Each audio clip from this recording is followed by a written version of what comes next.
Well, hello, hello. How you doing? How you doing, my friends? This is the S. Anthony Says podcast. This is the S. Anthony Thomas, and this is episode number 256. Oh, yeah. Oh, yeah. How you doing, my friends? You know what? Every time I start one of these episodes, I always have something to thank you bastards for, and I really appreciate it. You know, I appreciate it.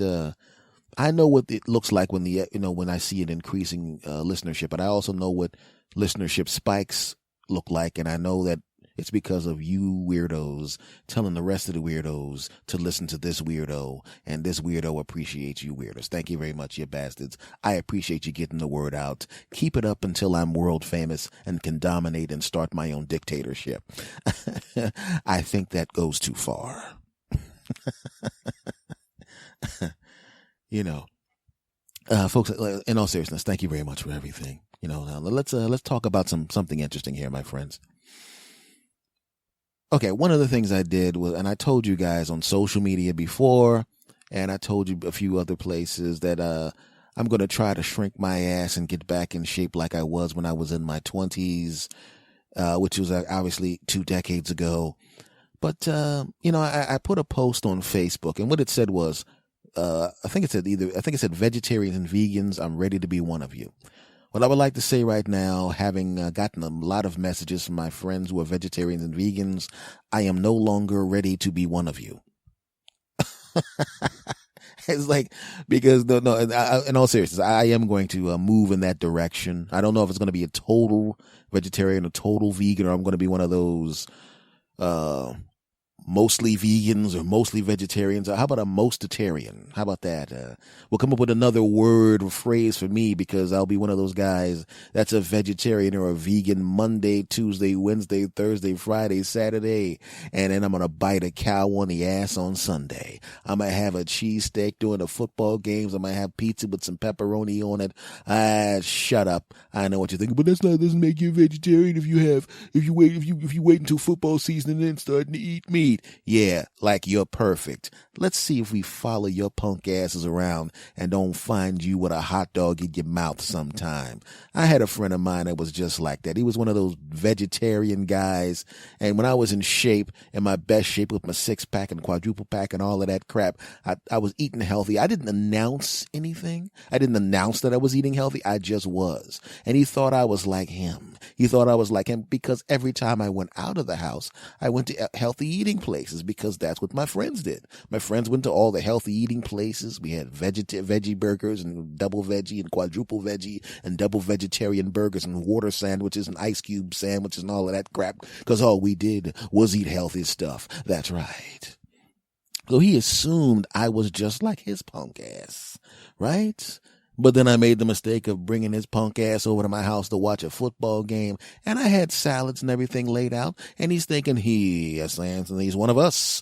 The rest of these losers, scumbag, animal-eating bastards are going to sit there and eat murdered animals and flesh and crap, and I can barely tolerate their faces. Look at them. They got faces, and now they're eating chopped up things with faces. You make me sick, you sick bastards. You food-eating, face eating stuff that had a mom and dad eating bastards, but that's okay.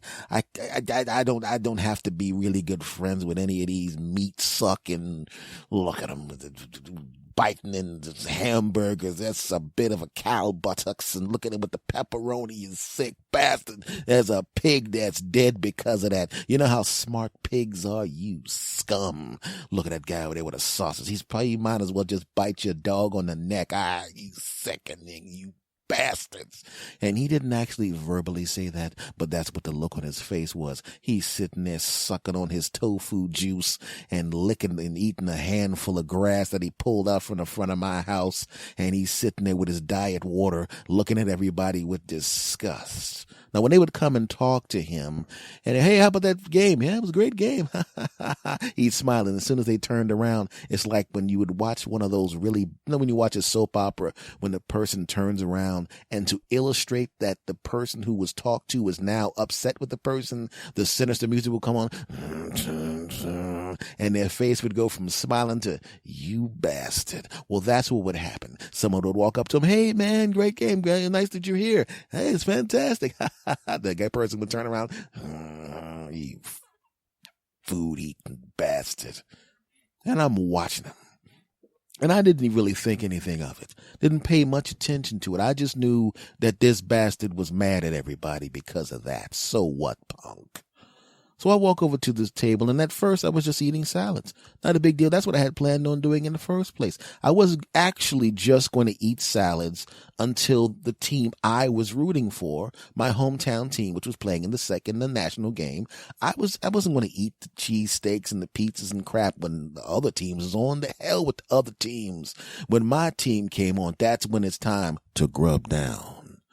And of course, I had cheesesteaks there because I'm originally from Philadelphia. And at the time, the Eagles were good. Unfortunately, not good enough, but still good. So they had a winning record, and I was expecting them to win, which of course they did that time. So it's not, now it's time for the Philadelphia Eagles versus that punk-ass team that's not the Eagles, because who the hell cares? F them, they're not the Eagles, F them. By the way, I know I have a lot of Giants fans and a lot of fans who listen to this show who are from teams that have actually won Super Bowls. I know I'm going to get emails saying, what happened to you boys? I want to say right now, for the record, I love y'all. Thank you for listening. Thanks for calling yourselves fans. Thanks for being sass bastards. Thanks for everything that you do for me. But now, for about 5 seconds, I'm going to be Football S. Anthony and not regular S. Anthony. And Football S. Anthony says, F all of y'all. F y'all. Y'all all cheated. Back to the story.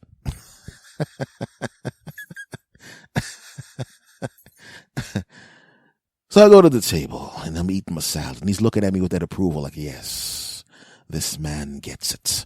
S. Anthony is an enlightened man who doesn't eat things with a face. Yeah, he's one of us. Yeah. And he's looking at me like a proud older brother. And he's look at my younger brother. Now, granted, he's not my brother. He's a friend, but he thinks he ushered me into veganism and being a vegetarian. That's what he thinks. So he's like, he's giving me the approving look like, yes, unlike these disgusting bastards here, you and I know what the deal is. So he goes down and sits among the meat eaters, and he's you can see him side-eyeing everybody. Look at these bastards. This kielbasa sucking. You people, you seem like nice people, you animal murdering pieces of crap bastards, right? And of course, as I've already said, the Eagles game has now kicked off. And being someone who's raised in the Philadelphia, South Jersey area, it's Eagles time, damn it. So what do? I grab a cheesesteak from the table. Oh yeah. And I don't just grab a cheesesteak. I grab a cheesesteak and I do it up Philly style. Oh damn yeah. We got the roll, mayonnaise underneath the cheese. We put the meat in. We put the fried onions and sweet peppers and all of that crap. We put the cheese whiz on top of it. Double meat and more cheese and more cheese and more meat. I got an entire cow's family right there on top of that damn cheesesteak. I'm telling you right now, I bit into that and all of a sudden I could hear cows everywhere going, no, you bastard. And I said, shut up, punks. I'm going to drink from you and now I'm eating you. Deal with it, punks. And I take a big bite out of it. It's made the way I like to make it. It's made the way a Philadelphian likes his cheesesteaks to be made. Oh, damn, yeah. So I go now and I sit down right next to him and he's about to say something about somebody else eating a kielbasa. And then he sees the cheesesteak. He sees it in my hand. He sees that I'm about to tear that sucker up. And he looks at me as if to say, et tu, Brute. Which was ironic because a bunch of people in robes then burst into the house and we all stabbed him. That did not happen.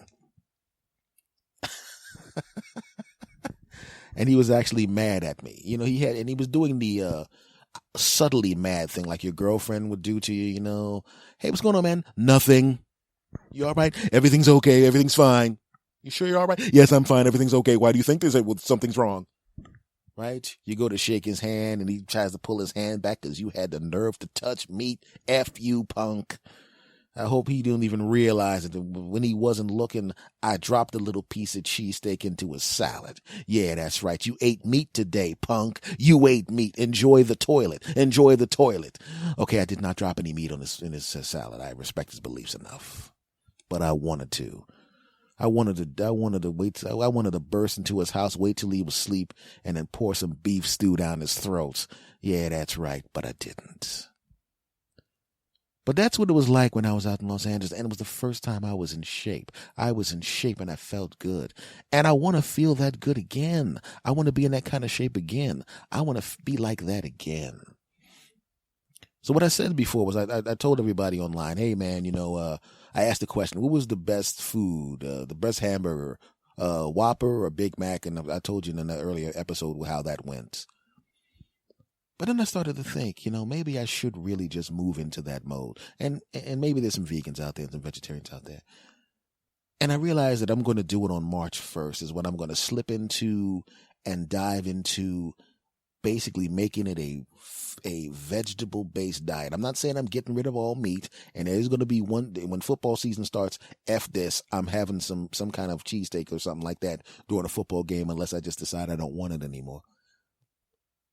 But I know that whenever you make a big change in your life, there's always the bachelor party that happens before the big change, right?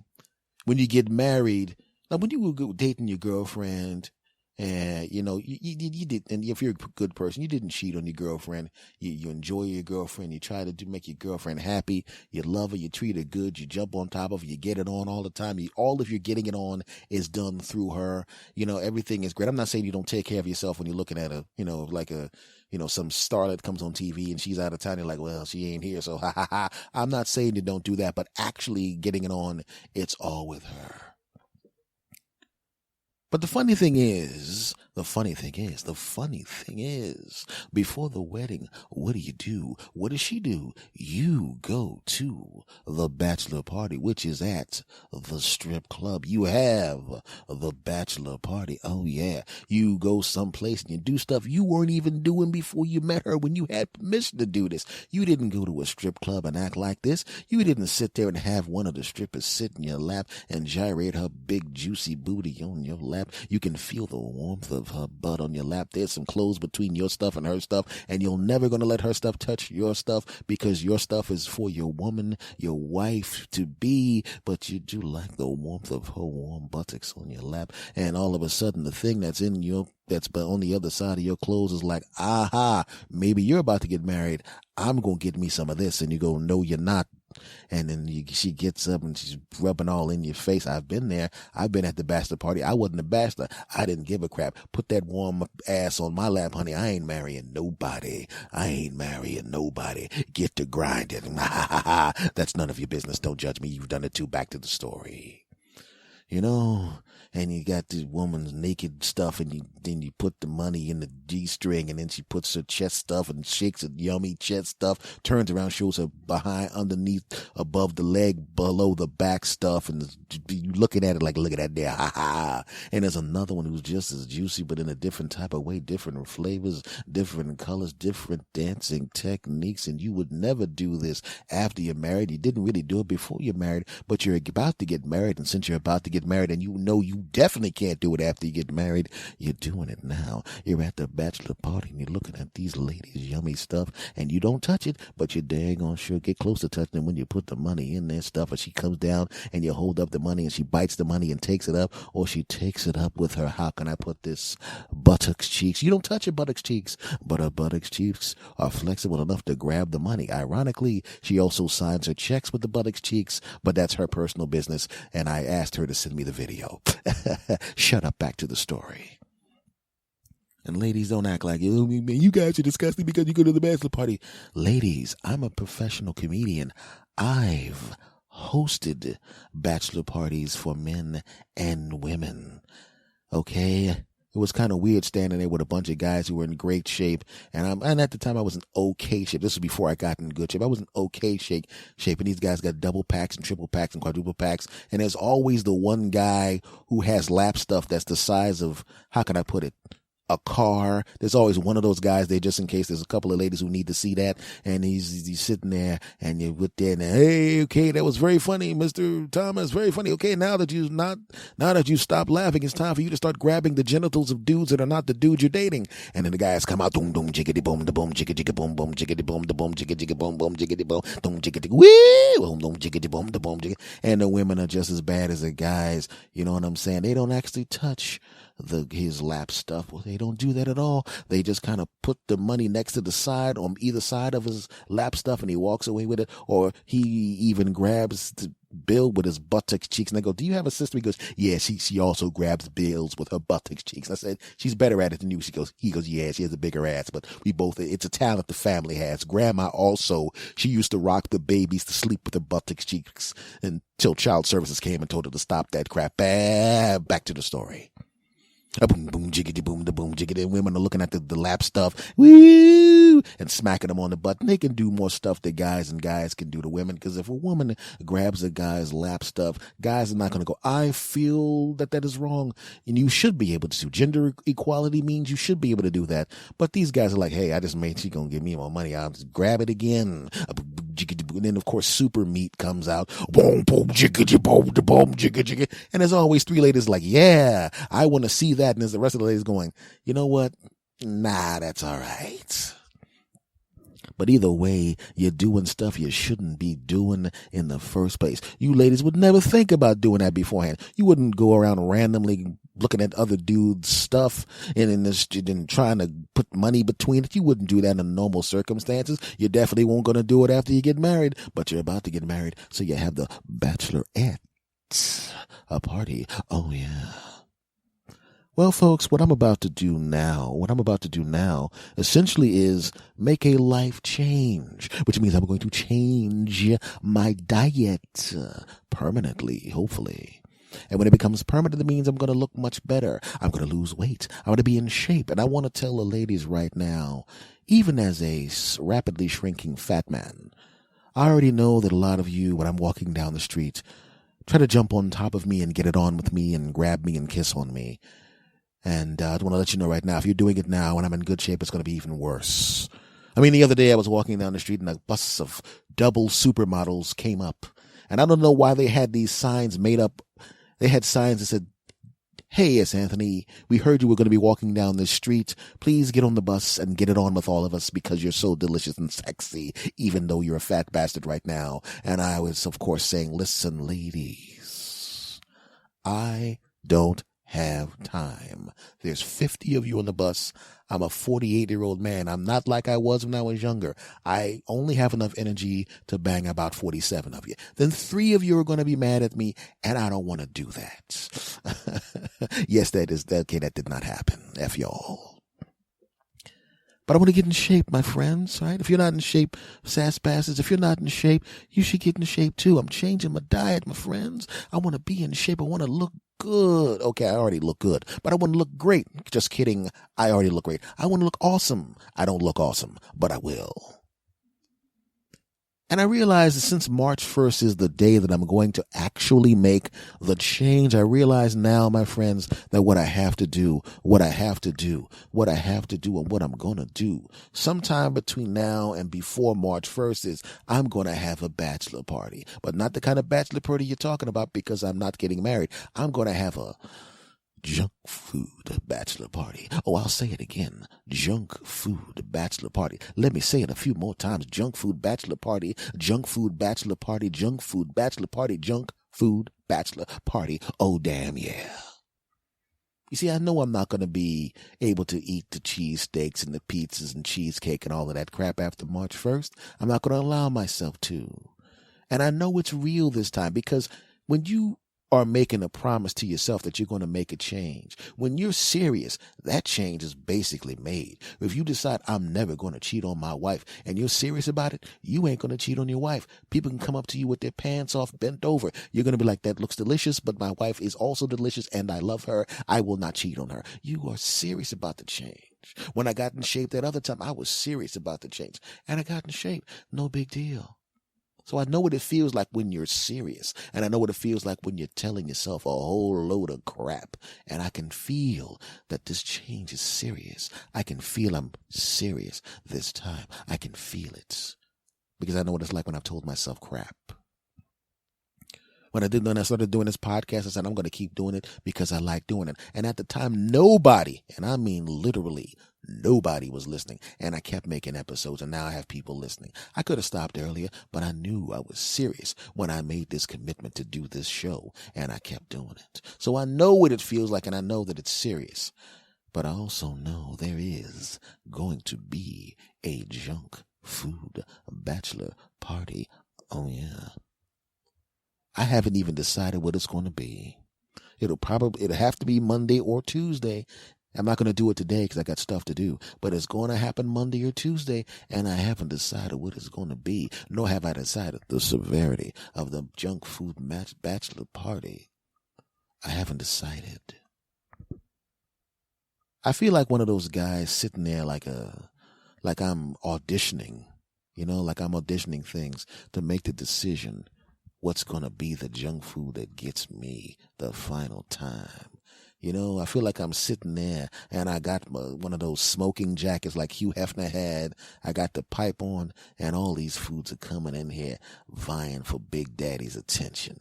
They want Big Daddy to give them, they eat them and chew them up. Right? They want that crap. They're dying for it.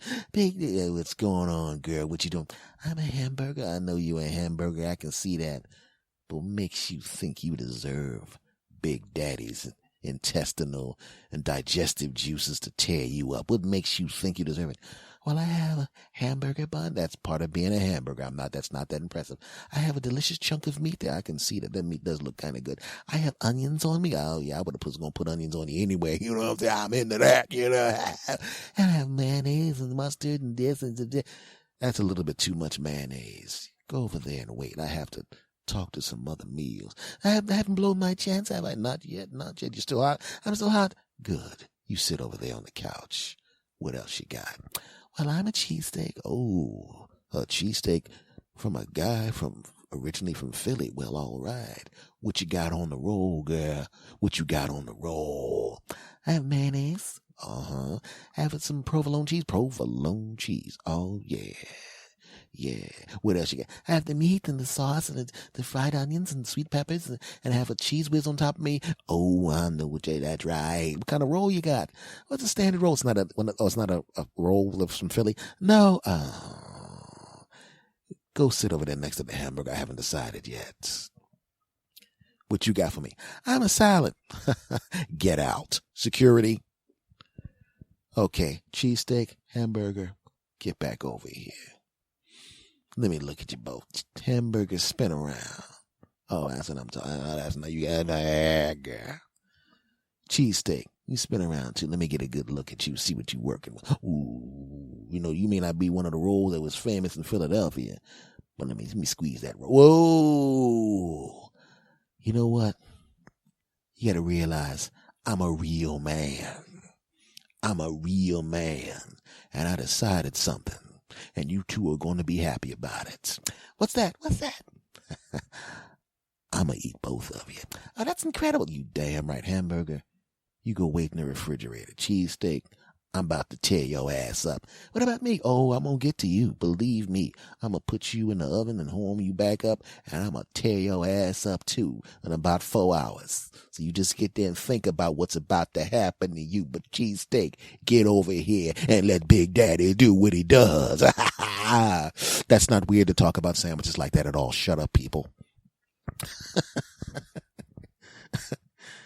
But the funny thing about it is that I know that once I start the diet, and I know if you've ever been there before, even if you start looking good, you look into the mirror, you're shrinking down a little bit, you see your stomach the first thing you see a lot of times, and I noticed, was like your stomach starts to get a little flatter, and then you start to see the box. That's like the frame where the six-pack is going to come in, and all of a sudden you look at your legs, you can see the muscles coming in, you start to see veins on your arms feeding the muscle, right? All of a sudden you start, you're something that was heavy last month, you kind of pick it up pretty easily, right? And you start going up the steps 3 at a time without even thinking about it. Look in the mirror, your face starts looking better, your skin starts looking better, but and you can see the results of what you're doing, and it's working, and it's great, but, and this is the worst part, the food's there again. You see other people doing it and eating it, and you're tempted, man, you're tempted. It's like I had a friend of mine call me up, and I had to bring donuts to him. Donuts. And I took the donuts to him, and I wasn't tempted at all. Looked at the donuts and looked at them like, nice try, losers. Call me when you don't have a hole in the middle of you. Yeah, right. Friend asked, I was going by Burger King. Could you pick me up? And I'm sitting there, I picked up the stuff from Burger King, took it over to the house. Not a problem. Even though it was a double Whopper, I was like, yeah. Whopper, get out of my face, punk. Health is the best. I dropped off the Whopper. And I left my friend's house. I gave him a high five. He gave me the money. I dropped off the paperwork I was going to drop off. You were tempted when you got this Whopper? I didn't realize after I called you and said you get the Whopper. I kept forgetting that you had started your diet. I didn't realize. I wouldn't have done that if I wasn't even thinking about it. That's not a problem, man. Don't worry about it. Man, you cool? You all right? I'm good. I mean, it's not like it's heroin and I'm a heroin addict because I'm just a damn hamburger. A little sauce in the hamburger went through the paper and got on my fingers, and I licked it. I didn't do it in front of him. I did it on the way to the car. And yeah, I could taste that it had that Whopper taste to it. They did it, the oil from the meat and the thing was on my finger with the Whopper. Yeah.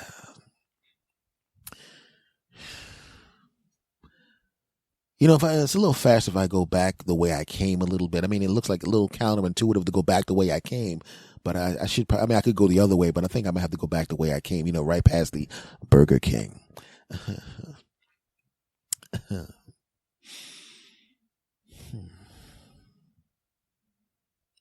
Start up the mighty Toyota Camry. I start heading down the road and I see the Burger King right there.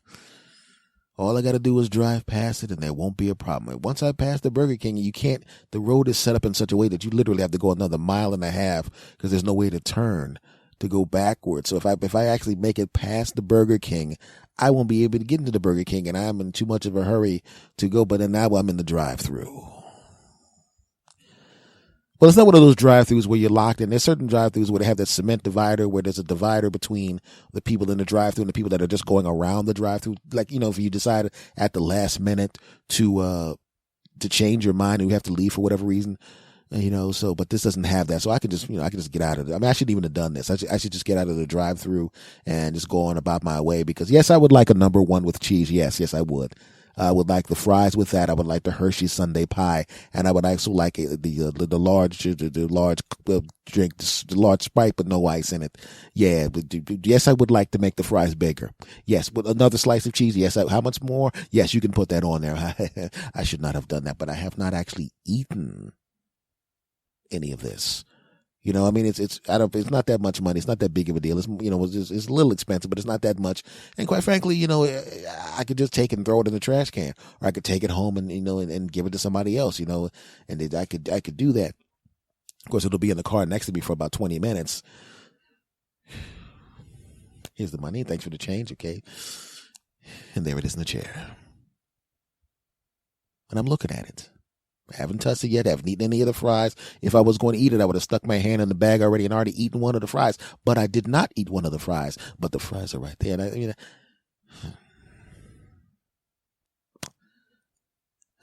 boy. I ease down the driveway. I look out there and I'm going to, once I start on the road, I'm not going to want to eat on the road because I'm not going to want to unwrap the Whopper while I'm driving because I'm looking at the Whopper. I pull out in the traffic and now I'm going.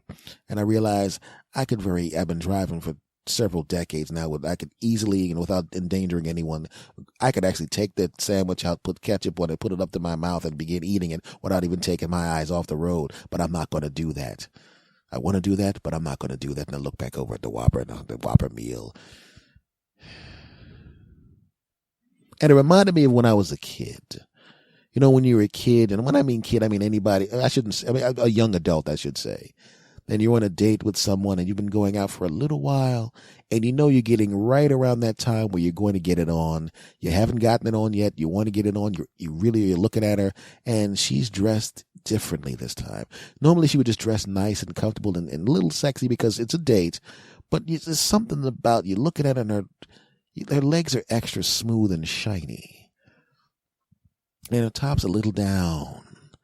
And she's been, and every time she was talking to you, she always, rubbed your arm. And a couple of times she put your hand on your chest, right? And she squeezed by me to get something that she didn't necessarily need to squeeze by to get, and rubbed her backside across my front stuff. And I'm sitting there going, I think that was an accident, but I'm not sure if it's an accident. And this is young me talking. Old me would know what to do, but young me didn't. And you're looking at that first date nervousness. You want some of what's in that chair next to you so bad you can't think straight, but you don't know if you should do it. You want some of that really badly. You need some of that. You can smell her perfume. She got a little more perfume than she normally would. This time and just like with the burger, it's sitting there. You can smell it. It's about the fries and the burger. You want to rip the paper off and devour just that damn meat. Same way when your girl is that dead and eventually you're going to get it on. You know what's going to happen soon, but you don't know when it's going to happen, but you know it's going to happen soon. And just like you want to unwrap that Whopper and dive into it, you want to take that dress and you dive in, but you can't. Well, in the case of the girl, of course, when we went home, we went back to her place, and I was still not sure whether or not anything was going to happen until she sat on my lap and said, "You're so cute," and jammed her tongue down my throat. And then, of course, I rolled her over, and we banged the crap out of each other. Well, unfortunately, the Whopper couldn't jump out of the bag and say, "You're so cute," and jam its tomato down my throat.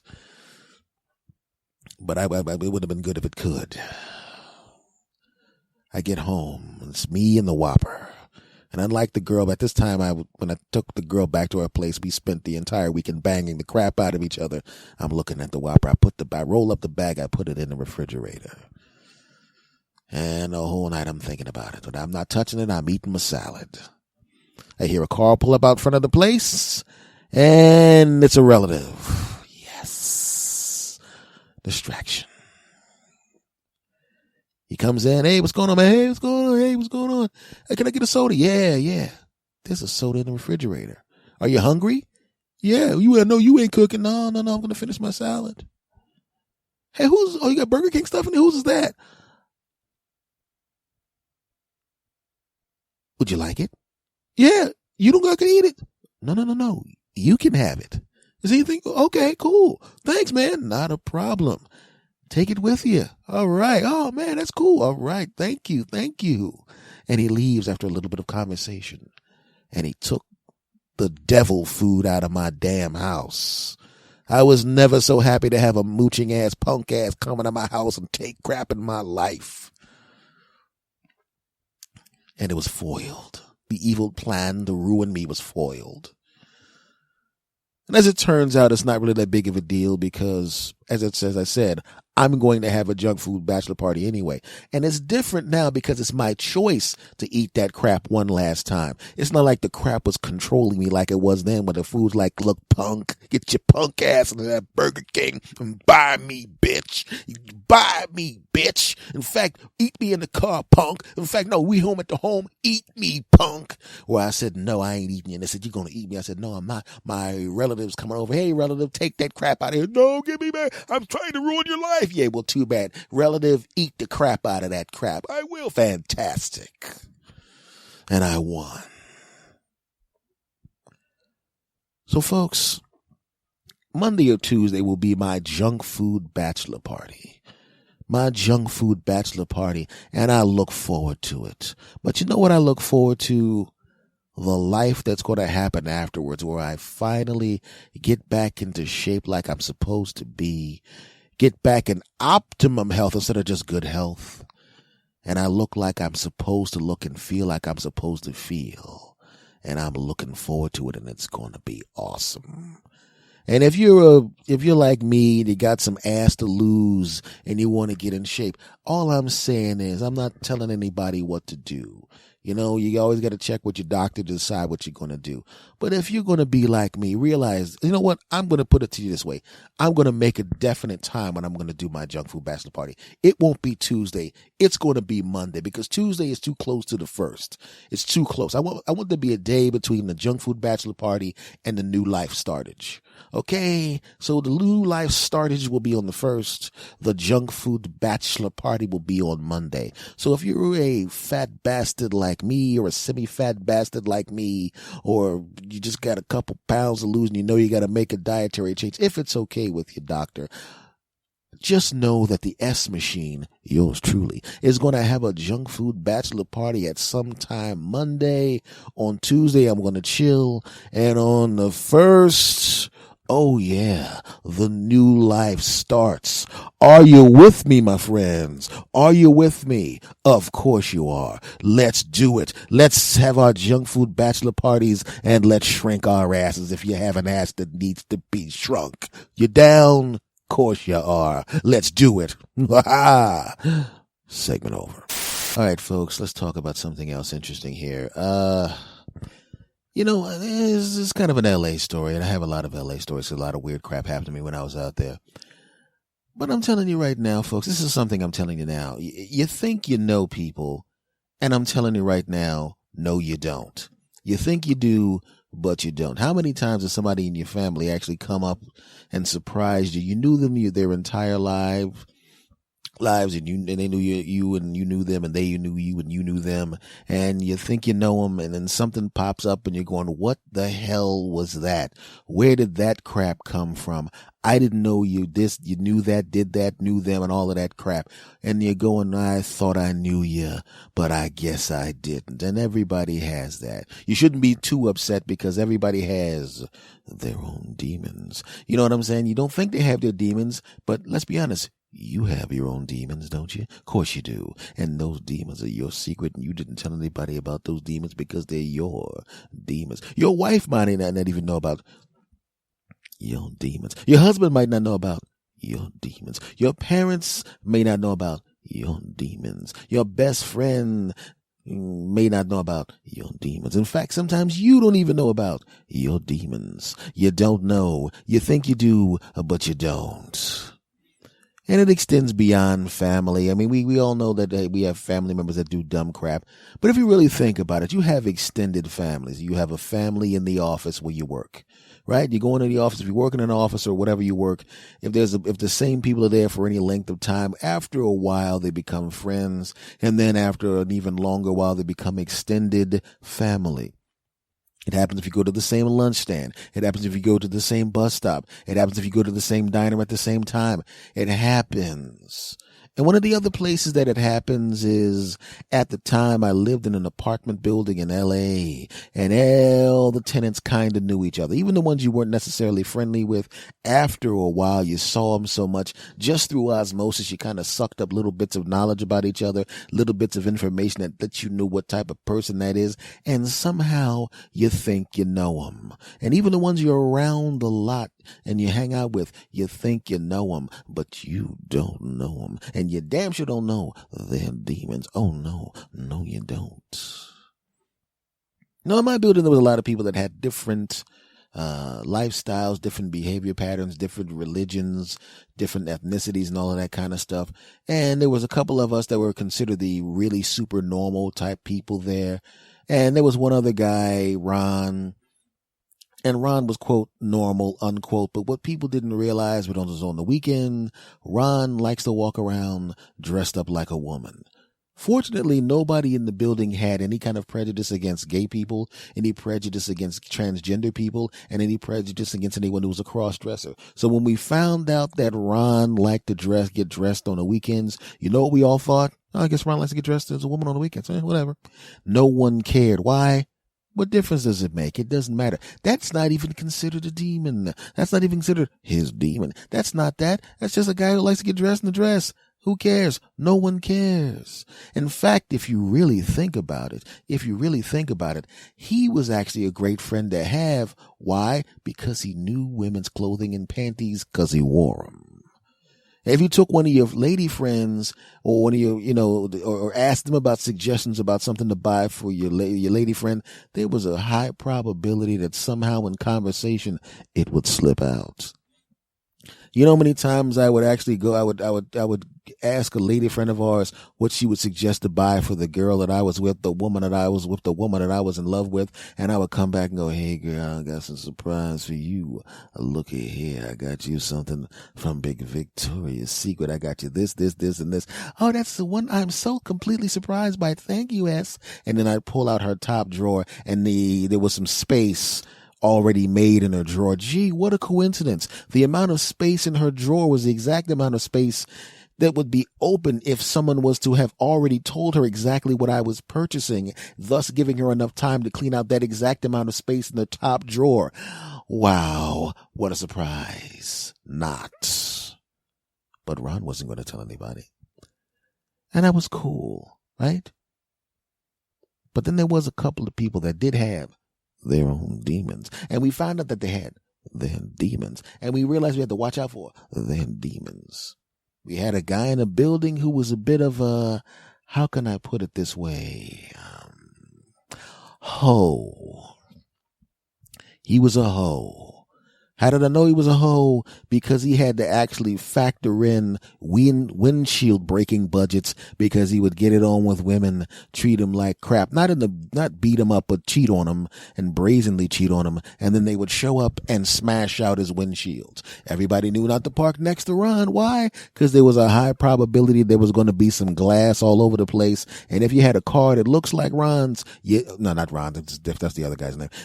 If you had a car that looked like this cat, you damn sure did not want to park next to him because, well, if they got the cars mixed up, and it happened once, you're going to wind up with your windshield smashed out.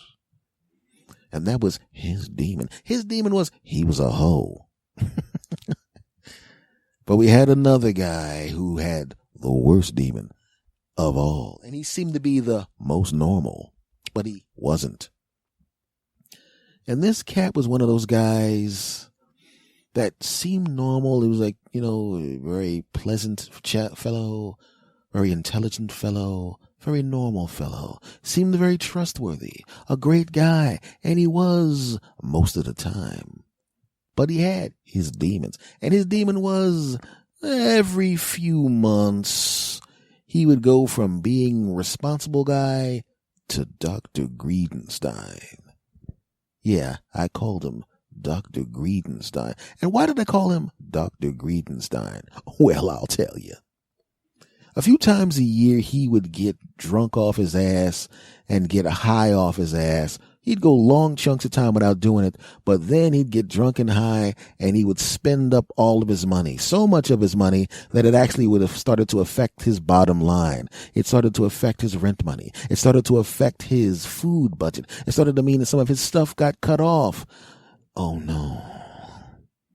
Now what that meant was, at first, the first time that happened to him, it was really not that big of a deal. He'd come by, borrow a couple of bucks, no big deal. He's a normal, responsible guy. I'm sure that whatever happened must have been something normal and responsible. It couldn't have been anything weird, right? Wrong. We found out why he was running short on money. It wasn't child support. It wasn't some kind of medical bill. It wasn't some kind of an emergency. It's because he got drunk and high. And we all made the mistake of lending Dr. Greedenstein money. And once he knew we had a little money to lend to this bastard, all of a sudden, he didn't ask for $5 here or $5 there. He started to get real greedy. And he would ask each individual person for even more money than that. It was a 20, then it was a 40, then it was 60, then it was 100. Then he would actually go to everybody's door and beg them for $100. And it was like, oh God, dude, you don't need that much money. You're just being greedy. And he was really good with begging for money. He was really slick. For a while, everybody didn't even know he was begging for money. I said he should have a doctorate in begging with his greedy ass. That's what I said one time. I said, yeah, he called his punk ass Dr. Greedenstein, and everyone laughed. Ha ha ha. And that became his nickname. Not to his face, because most of the time he was normal and nice. Normally, when that guy showed up, you could tell he was the normal nice guy.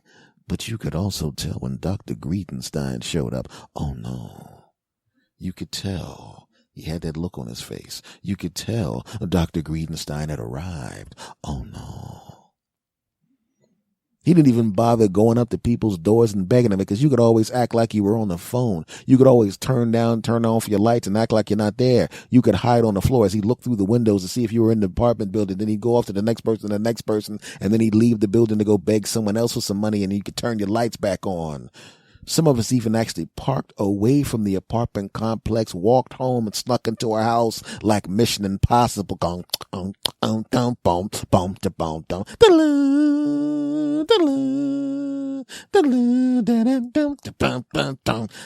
time I actually lowered myself through the roof of my place like Tom Cruise in the movie, and unfortunately my hand slipped and I was stuck like that for a while.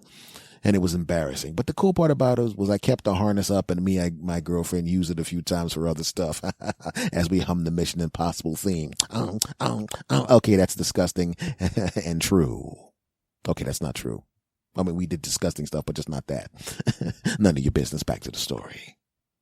So anyway, we knew, but unfortunately those tricks all were quickly found out.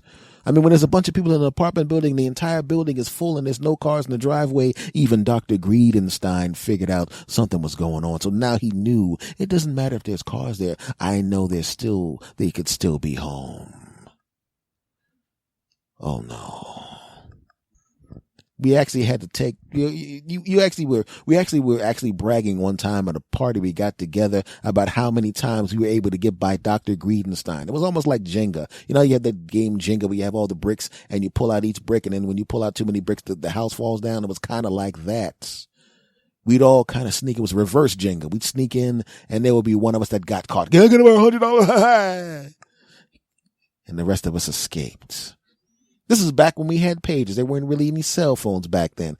We used to actually page each other, because sometimes he'd be by the front door waiting to beg everybody when they came in, and we'd all start coming in the back door. And then he kind of figured it out. Then he'd go to the back door and we'd all come in through the front door. And cause he can't be at both doors at once. So what we started to do was we started to have somebody who was actually in the apartment building who could see him look out the window, and he would page us with A, he's by the front entrance. B, he's by the back entrance, that bastard. Beep, beep, beep, beep. Oh shit, he's by the front door. Let's go around back. Beep, beep, beep, beep. He's running towards the back. Go back around front. Beep, beep, beep. I've been driving around this block too long. Damn it. Dr. Greedenstein. That was his demon. Getting high, using up all his money, drinking up all his money, and then running around trying to make everybody pay for his punk ass. We all have demons. But after a while, I kind of got fed up, right? I didn't want to be driving around the block so I could not get into the building, or having somebody page me to go in the back door or page me to go in the front door because his punk ass is going to be sitting there begging for crap. I got tired of that crap, and everybody else was a bunch of punks. And I decided I'm the S machine, and I'm no longer going to be a punk because this punk wants to sit out front like a punk. So I walked up to the punk, and he opened his mouth, and I said, "Shut up, punk. Should be ashamed of yourself getting all drunk and high, you dumb bastard.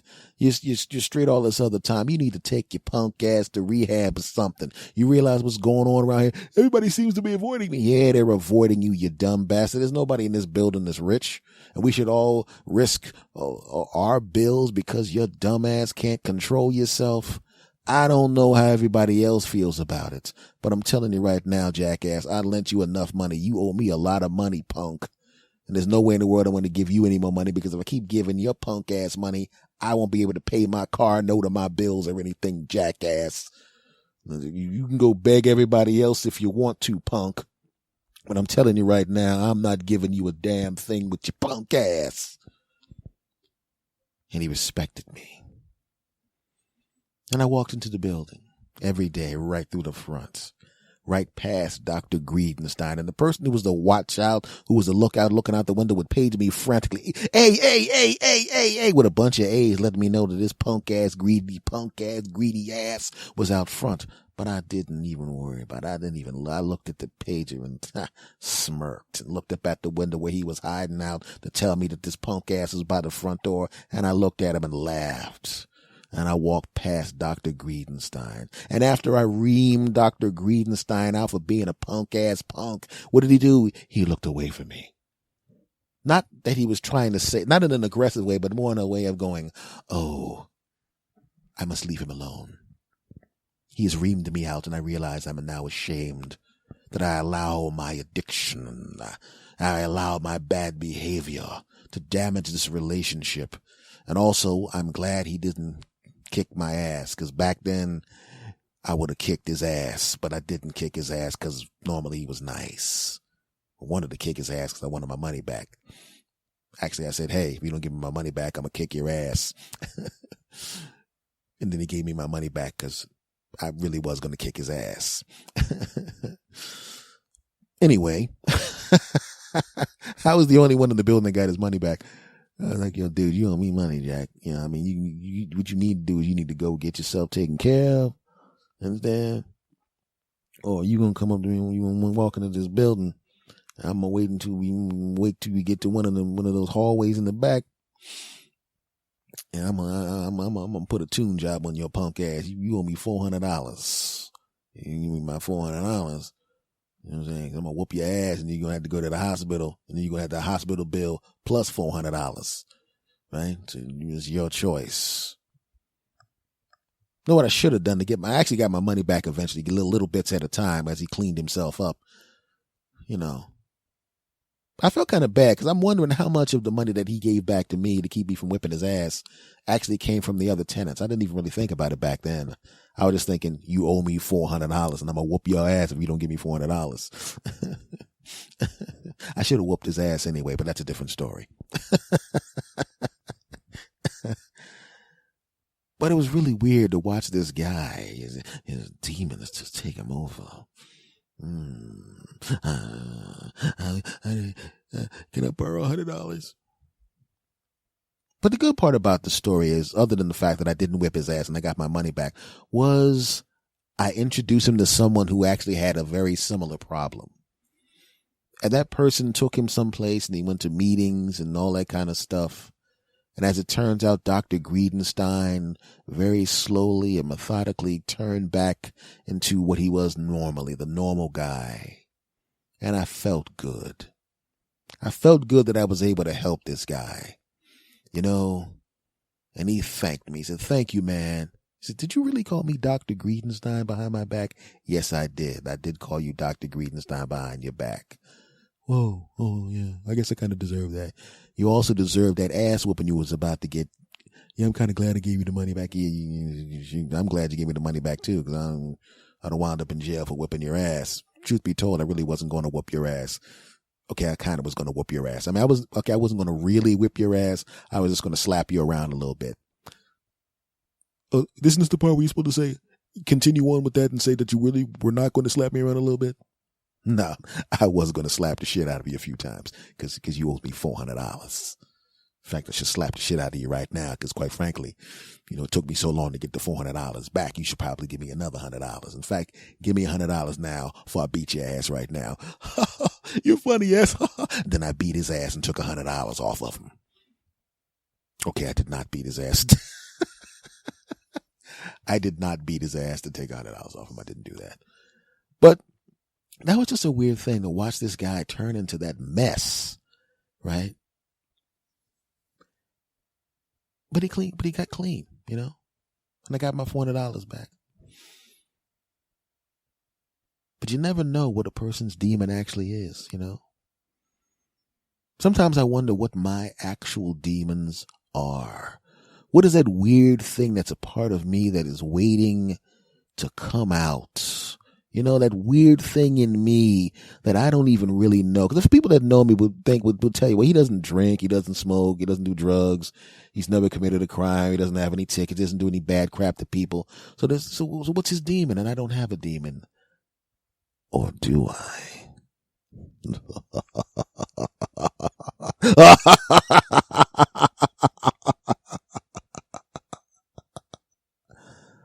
Segment over. Well, folks, that has been this episode of the S. Anthony Says podcast. I want to thank you very, very much for stopping by and listening to me talk about dopey crap for about an hour. You've been doing it for 3.5 years now. Much love to you. Thank you very, very, very much. My social media, please follow it on Twitter. For me, it's @SAnthonyThomas. For the show, it's @SAnthonySays. This show is on Stitcher Radio, TuneIn Radio, iTunes, iHeartRadio, the Podcast Revolution Network. And I found out recently that I'm actually on this app called Laughable. You can download that at if you have an iOS device, go to the App Store, download the Laughable app. And of course, the first thing you need to do is subscribe to me, because it's an app that basically lets you, check out some funny comedians and podcasts that those comedians were on. But forget all of that crap, okay? You can look at other comedians on that Laughable app if you want to. But first, if you go there and you download Laughable, the first thing you need to do is you need to subscribe to me. To hell with everybody else. That sounds bad. But definitely subscribe to me and listen to me most, and then, sprinkle in some other people, but build your life around listening to me. That sounds bad, doesn't it? I'm also on Instagram at S. Anthony Thomas. And if you want to email the show, you can email directly to me. If you have questions, comments, declarations of love, segment suggestions, please send them to talktosanthony@gmail.com. TALKTO, my name, of course, SAnthony @gmail.com. Folks, you are the coolest bastards on the planet. I ought to know, because I'm in contact with you bastards on a regular basis. Much love to all my bastards around the world. The sass bastards are the greatest bastards in the world. Much love to you. Thank you very, very much for listening to me again, and thank you for suggesting me to other people. Doesn't matter to me where you listen. I don't care if you're on a lawnmower or a treadmill, walking down the street. Doesn't matter to me. Thank you for letting me into your ears, into your minds, into your hearts. Thank you, thank you, thank you. And I'm going to say goodbye the way I always say goodbye, and I want you to say it with me on the count of 3, and you know what I'm talking about. Are you ready? Of course we are. Fantastic. Here we go. 1, 2, 3. S. Anthony out.